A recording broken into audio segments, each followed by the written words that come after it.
Donald Trump may claim he's on the side of working people, but his actions say otherwise. Just look at the destruction his Atlantic City bankruptcies caused. This election is not just about Donald Trump. No, it's also about his Democratic opponent, Hillary Rodham Clinton.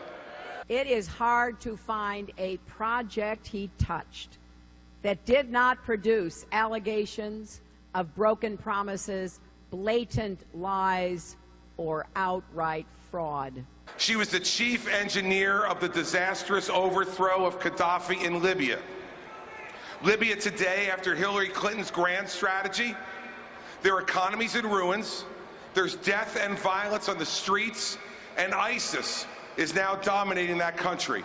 Or what about here in Las Vegas, where he personally hired a union-busting firm to stop Unite Here from organizing his hotel? I was proud to join those workers on the picket line twice in the last year, and even prouder when they overcame Donald Trump's intimidation campaign and were officially certified as a union.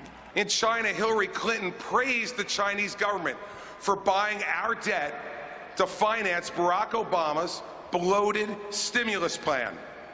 She was so desperate for Chinese cash, she promised to oppose the Buy American provision in the stimulus bill in exchange for the cash to finance a huge expansion of federal government spending. Donald Trump stood on a debate stage and actually said wages are too high in this country.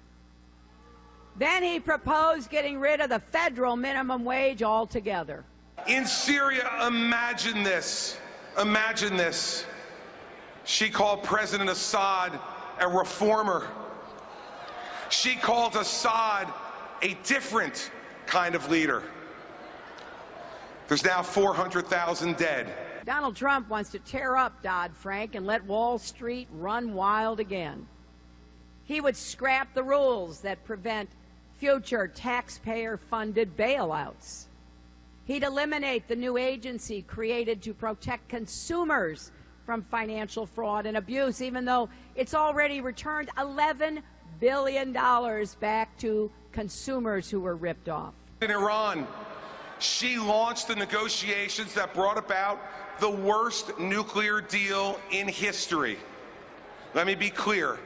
America and the world are measurably less safe and less respected because of the Iran deal that Hillary helped cut. Period. Economists left, right, center all agree his policies would throw us back into a recession, would wipe out 3.5 million jobs. One of her first decisions as Secretary of State, she set up a private email server in her basement in violation of our national security. Let's face the facts. Hillary Clinton cared more about protecting her own secrets than she cared about protecting America's secrets. And then she lied about it over and over and over again. Wipe out 3.5 million jobs? Add $30 trillion to the debt? More giveaways to the super rich? That's not what we need in this country.